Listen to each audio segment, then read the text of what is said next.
자, 15학년도 수능 문제 한번 살펴보도록 하겠습니다. 각국의 빈곤율을 나타낸 것이다. 이에 대한 오름분석은 전체 가구는 도시가구와 농촌가구로 구성되어 있는데 구성비가 1대1이래요. 자, 구성비가 1대1이라는 것은 도시가구 수와 농촌가구 수가 뭐하다? 똑같다 이런 겁니다. 그래서 모집단의 크기가 똑같다 이런 얘기예요. 자, 모든 가구의 구성원 수는 동일하다. 뭐 이렇게 나와 있습니다. 모든 가구의 구성원 수가 동일하다는 것은 뭐 어떤 가구가 2인 가구다라고 하면 전체가 다 2인 가구다. 어떤 가구가 3인 가구다라고 하면 전체가 다 3인 가구다. 이런 얘기입니다. 모든 가구의 구성원 수가 동일하다는 것은 그래서 다시 말하면 가구의 수를 가지고 거기에 속한 인구 수를 비교해 줄 수 있다는 이야기죠. 자, 이래 놓고 한번 갑니다. 도시와 농촌 가구. 자, 여기 보면은 근데 이제 나와 있는 게 뭐냐면 전체 가구가 나와 있고 도시 가구가 나와 있습니다. 전체 가구가 나와 있고 도시 가구가 나와 있어요. 여러분 뭐는 안 나와 있다? 농촌 가구는 안 나와 있죠. 그래서 뭔가 그 농촌 가구의 빈곤율을 우리가 한번 좀 구해봐야겠다. 뭐 이런 생각이 듭니다. 자, 전체 가구는 절대적 빈곤율이 7.5예요. 그런데 도시 가구 같은 경우는 절대적 빈곤율이 얼마다? 4.5입니다. 자, 요런 거 좀 여러분 이제 파악해 주셔야 되는데, 자, 이게 요래 파악을 해 주셔야 되는데, 자, 도시 가구와 농촌 가구를 섞은 게 뭡니까? 전체 가구입니다. 도시 가구와 농촌 가구를 섞은 게 뭐라고요? 전체 가구예요. 전체 가구.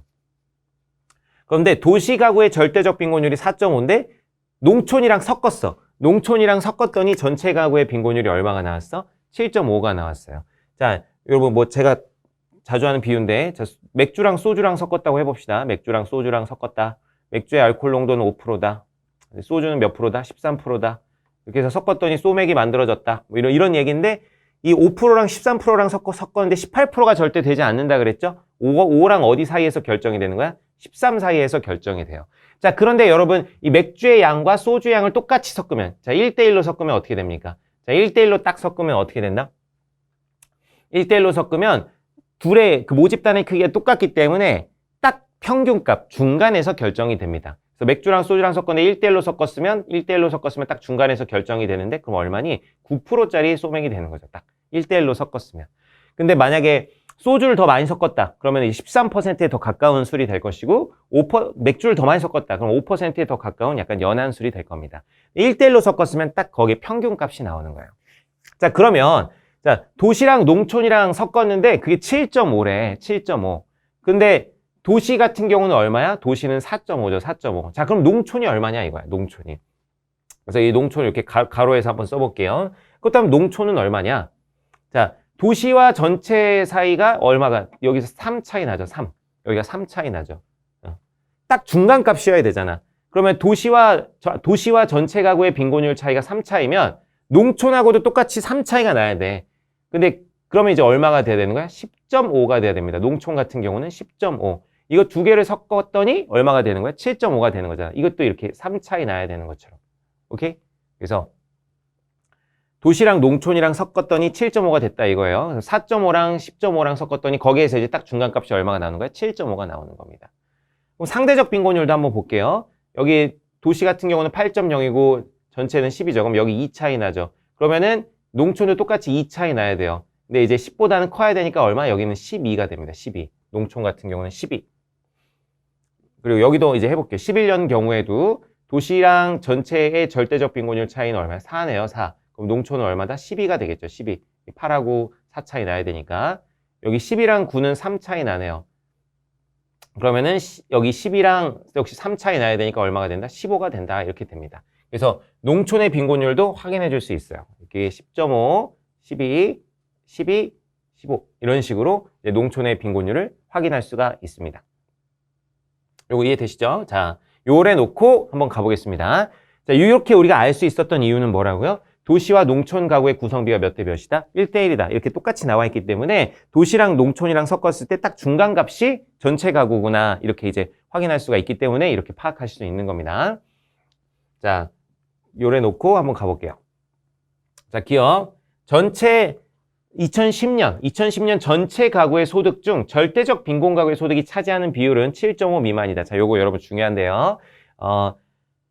절대적 빈곤 가구의 절대적 빈곤율이 얼마야? 7.5죠. 자, 전체 가구에서 절대적 빈곤율이 7.5인데 이 7.5가 의미하는 것은 하위 7.5%의 가구가 이 절대적 빈곤 상태에 있다는 겁니다.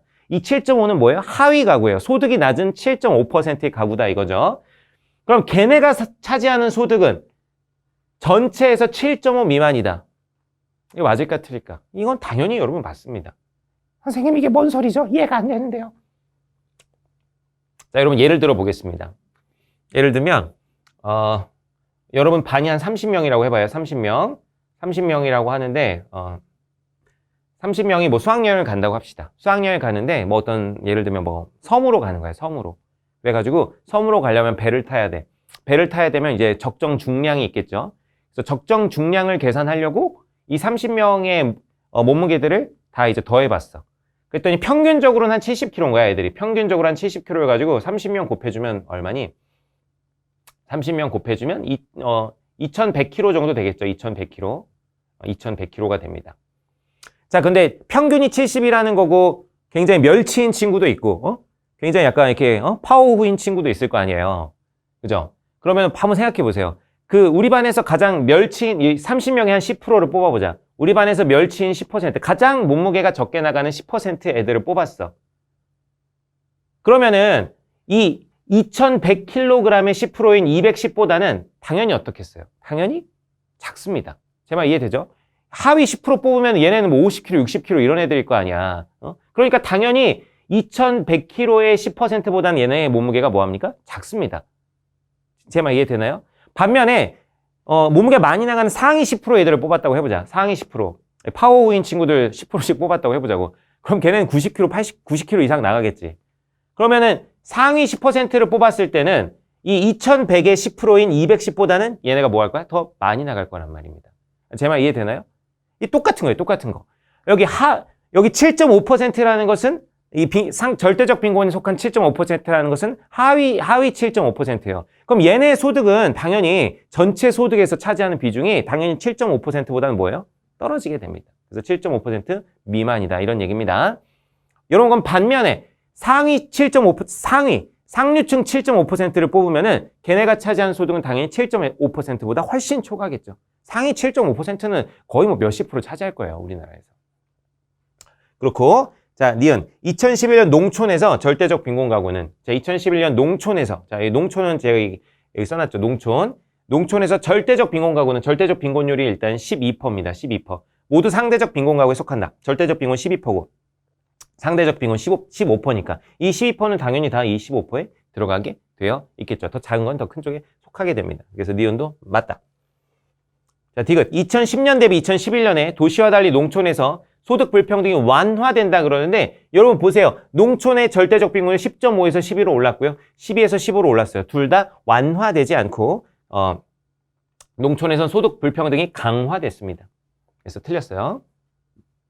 자, 리을 보면 2010년과 달리 2011년에 도시에서 가구 소득이 최저생계비 이상이면서 최저생계비 이상이라는 것은 절대적 빈곤에는 해당하지 않는다는 얘기입니다. 중위소득의 50% 미만. 그렇다는 얘기는 상대적 빈곤에는 해당한다는 거죠. 최저생계비는 넘으면서, 즉 절대적 빈곤에는 해당하지 않으면서 상대적 빈곤에 해당하는 가구의 수는 절대적 빈곤 가구 수의 2배 이상이다. 자, 2010년에 일단 2010년에 한번 보겠습니다. 2010년. 자, 이 리을 선지 좀 한번 볼게요. 자, 2010년에 한번 경우 보면은 최저생계비 이상이면서, 즉 절대적 빈곤에는 해당하지 않으면서, 여러분 절대적 빈곤율이 얼마예요? 4.5. 이 4.5에는 해당하지 않으면서 상대적 빈곤에는 해당하는 거고 8.0에는 해당하는 거예요. 그러면은 이 8.0에서 얼마를 빼주면 돼? 4.5를 빼주면 되겠죠. 여기가 8.0이고 여기가 4.5라고 해보자고. 그래서 여기엔 해당하지 않으면서 여기엔 해당해야 되니까 이 4.5는 넣으면서 8.0보다는 미친 요 부분을 말하는 겁니다. 요 부분. 그러니까 그건 얼마예요? 그거는 3.5야. 3.5. 3.5%라는 거죠. 다시 8.0에서 얼마를 빼준 거야? 4.5를 빼줘서 3.5가 나옵니다. 3.5. 이것은 자 절대적 빈곤 가구 수의 2배 이상이다. 여러분 근데 절대적 빈곤율은 얼마예요? 절대적 빈곤율은 얼마야? 4.5잖아. 이거 2배 된대. 말이 돼? 안 돼? 말이 안 되지. 오히려 더 이 3.5가 더 작잖아. 그래서 절대적 빈곤 가구 수의 2배 이상이다. 이렇게 얘기할 수는 없습니다. 그래서 정답은 기억 니은이 되겠습니다. 자, 번호로 하면 그럼 몇 번일까요? 샵. 정답은 몇 번이다? 1번이 되겠네요.